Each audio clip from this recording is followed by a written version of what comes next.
Kembali lagi di Botani TV, jangan lupa subscribe, like, dan komen ya. Kali ini kami akan membahas tentang berpengaruhnya pertanian bagi UKM di Indonesia maupun dunia.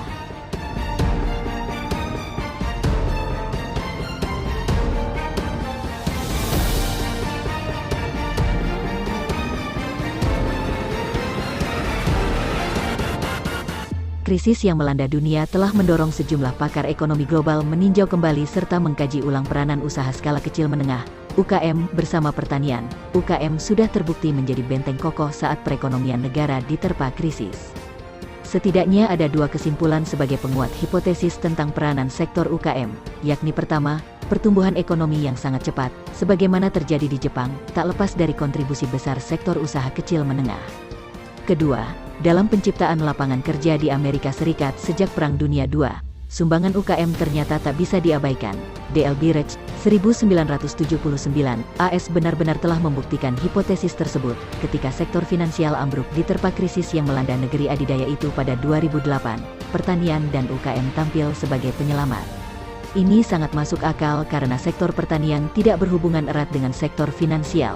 Pertanian dan UKM adalah sektor yang keterkaitan dengan sektor finansial paling kecil. Namun, bukanlah sebuah kebetulan bahwa UKM dan pertanian tetap kokoh berdiri saat perusahaan-perusahaan raksasa AS justru goyah atau ambruk diterpa krisis. Pertanian, demikian juga UKM, adalah tradisi perekonomian selama ratusan tahun usia kemerdekaan negeri itu.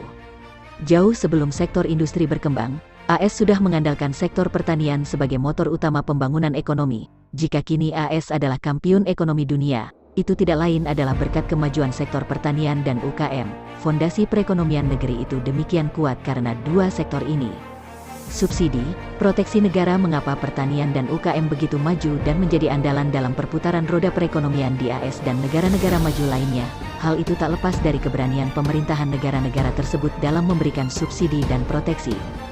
Sejujurnya, pemerintahan AS, begitu pula pemerintahan negara-negara Uni Eropa, Jepang, tak pernah berhenti memberikan subsidi dan proteksi kepada sektor pertanian secara besar-besaran. Ini sepenuhnya didasarkan pada sebuah kesadaran bahwa pertanian dan UKM mampu menciptakan multiplier efek yang dahsyat bagi perekonomian domestiknya. Mereka berani memacu sektor pertanian juga karena kekuatan politik para petaninya. Para perencana dan pelaksana pembangunan dalam pemerintahan AS sangat paham dan sadar betul betapa pentingnya memberikan perlindungan bagi sektor pertanian dan UKM. Selain skala ekonomi yang tercipta, ada dampak strategis dari keberadaan sektor pertanian bagi perekonomian secara keseluruhan, termasuk di dalamnya sektor UKM. Di Jepang, pemerintahnya sadar bahwa industri mobil raksasa takkan tumbuh jika tak ditopang oleh sektor UKM dalam proses produksinya, serta UKM di sektor pertanian. Skala ekonomi produsen padi di Jepang secara relatif memang lebih kecil ketimbang di AS, namun justru menciptakan banyak sektor UKM di sektor pertanian. Sektor UKM tersebut pada gilirannya bukan hanya menciptakan surplus produksi tapi juga surplus tenaga kerja yang kemudian menjadi faktor produksi di sektor-sektor lainnya. Di Soweto, Afrika, sektor UKM menjadi satu-satunya sektor yang mampu mengisi peran untuk mengisi perut masyarakat. Sektor UKM bukan hanya harus kuat di sektor pertanian tapi juga di sektor-sektor lainnya. Sebab tanpa sektor pertanian yang kuat maka surplus produksi tidak dapat didistribusikan ke sektor-sektor lainnya. Lalu, bagaimana dengan sektor pertanian dan UKM di Indonesia? Meski sudah terbukti kedua sektor tersebut tetap kokoh ketika negeri ini dilanda krisis pada 1997-1998, perhatian terhadap keduanya tetap tak memadai. Bahkan sejak kemerdekaan, pertanian dan UKM hanya sering dijadikan sebagai konsumsi politik belaka.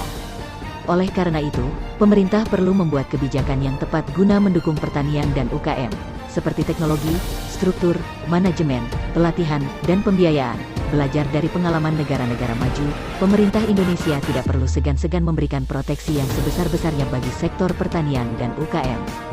Kebijakan kredit perbankan. Data Badan Pusat Statistik, BPS, mencatat, lapangan usaha di sektor UKM pertanian pada 2009 menempati posisi pertama dalam memberikan kontribusi bagi produk domestik bruto, PDB, nasional, sedangkan posisi kedua ditempati sektor perdagangan, dan ketiga sektor keuangan. Melihat besarnya kontribusi UKM pertanian pada PDB nasional, maka layaklah jika dua sektor ini mendapatkan kucuran kredit dari perbankan nasional. Namun, pada kenyataannya, UKM pertanian masih sedikit dikucuri kredit oleh dunia perbankan. Selama ini, distribusi kredit UKM masih terkonsentrasi di sektor perdagangan, industri dan jasa, sedangkan sektor pertanian masih di bawah 10%.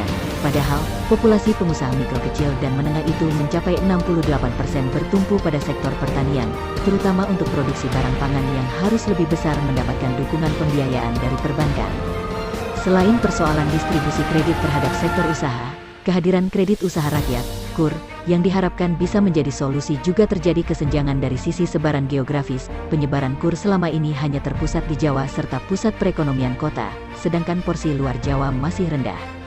Belajar dari AS, Brasil, dan sejumlah negara lain yang mampu meningkatkan skala ekonomi sektor pertaniannya, melalui pemberdayaan UKM, maka keberpihakan pemerintah kita terhadap sektor ini sudah menjadi sebuah keharusan. Keberpihakan yang terang-terangan dari pemerintah Indonesia akan memacu sektor UKM dan pertanian mencapai keunggulan kompetitifnya.